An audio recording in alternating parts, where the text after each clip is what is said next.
All right. Procrastinated long enough. It's time to get old girl back up and running. Oh, it's the worst part. I've done.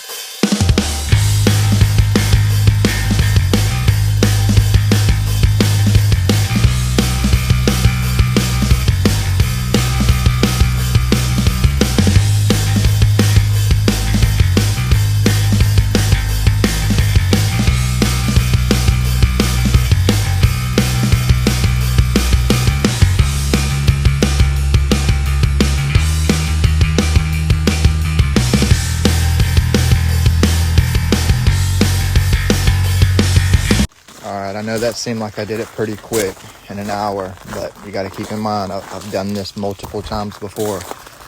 Oh, Willie boys.